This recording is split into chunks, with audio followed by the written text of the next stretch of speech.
नाशिकमध्ये राहणारे अजय आणि मिनल हे एक साधं मध्यमवर्गीय जोडपं होतं. अजय एका प्रायव्हेट कंपनीत काम करत होता आणि मिनल घर सांभाळत होती. दोघांचं एकच स्वप्न, स्वतःचं छोटंसं घर. म्हणून गेली 5 वर्ष त्यांनी काटकसर करून पैसे साठवले.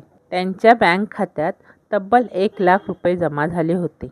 एका रविवारी मिनल घराचे प्लॅन बघत बसली होती. अजय, अजून 1 वर्ष बचत केली की आपण घराचं बुकिंग करू शकतो. अजय हसला. हो, आता स्वप्न पूर्ण होईल. पण त्या रात्री अजयला एक फोन येतो. फोन उचलताच त्याचा चेहरा पांढरा होतो. काय, इतके पैसे? तो लगेच घराबाहेर निघून जातो. मिनलला काहीच समजत नाही. दुसऱ्या दिवशी सकाळी मिनल मोबाईलवर बँकेचा मेसेज पाहते. 1,00,000 रुपये डेबिटेड. ती थक्क होते. ताबडतोब बँक ॲप उघडते. खात्यातील सगळी बचत गायब असते. अजय ऑफिसला गेलेला असतो.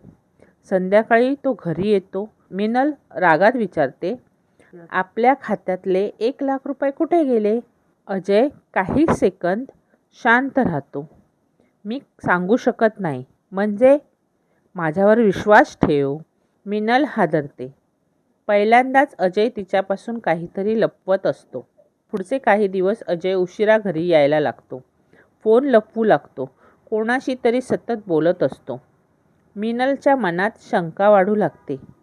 एक दिवस अजय बाथरूममध्ये असताना त्याचा फोन वाजतो. स्क्रीनवर नाव दिसतं, सोनाली. मिनलच्या पायाखालची जमीन सरकते. फोन कट होतो. काही मिनिटांनी मेसेज येतो. धन्यवाद अजय, तू नसतास तर माझं काही खरं नव्हतं. मिनलच्या डोळ्यात अश्रू येतात. तिला वाटतं अजयचं दुसऱ्या स्त्रीबरोबर संबंध आहेत आणि त्यासाठी त्याने सगळे पैसे खर्च केले. त्या रात्री ती काहीच बोलत नाही, पण रात्रभर झोपतही नाही. सकाळी अजय ऑफिसला गेल्यावर ती त्याचा पाठलाग करते. ऑटोने ती त्याच्या मागे जाते. अजय एका हॉस्पिटलसमोर उतरतो. मिनल लपून त्याच्या मागे जाते. तो थेट एका रूममध्ये शिरतो. दार अर्धवट उघडं असतं. आत एक तरुण महिला बेडवर बसलेली असते. अजय तिच्या हातात फळांची पिशवी देतो आणि ती रडत त्याचा हात पकडते. मिनलच्या डोळ्यासमोर अंधार येतो. मिनल रागाने हॉस्पिटलच्या रूममध्ये घुसते. म्हणून आपल्या घराचे पैसे खर्च केलेस? अजय आणि ती महिला दोघेही स्तब्ध होतात. अजय म्हणतो, मिनल, तू जे समजतेस तसं अजिबात नाही. मिनल रागाने थरथरत असते. मग सत्य काय आहे? अजय काही क्षण शांत राहतो. मग त्या महिलेकडे बघतो. सोनालीच्या डोळ्यात पाणी येतं. ती म्हणते, मी अजयची मैत्रीण नाही, मी त्याची बहीण आहे. मिनलला धक्का बसतो. काय?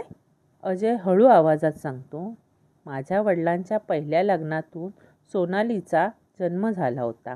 कौटुंबिक भांडणामुळे ती आमच्यापासून वेगळी झाली होती.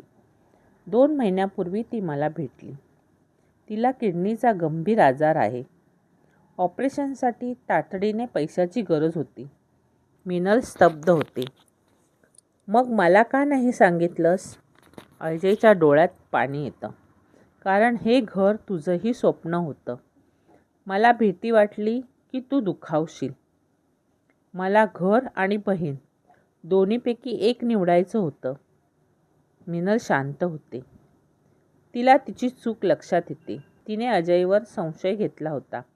पण संकट अजून संपलेलं नसतं. डॉक्टर येतात. ऑपरेशनसाठी अजून 50,000 रुपयांची गरज आहे. अजय खचून बसतो. माझ्याकडे काहीच उरलं नाही. मिनल काही न बोलता घरी जाते. तिच्या लग्नात आईने दिलेली सोन्याची साखळी काढते आणि ती विकून पैसे आणते. दुसऱ्या दिवशी ती हॉस्पिटलमध्ये पैसे अजयच्या हातात ठेवते.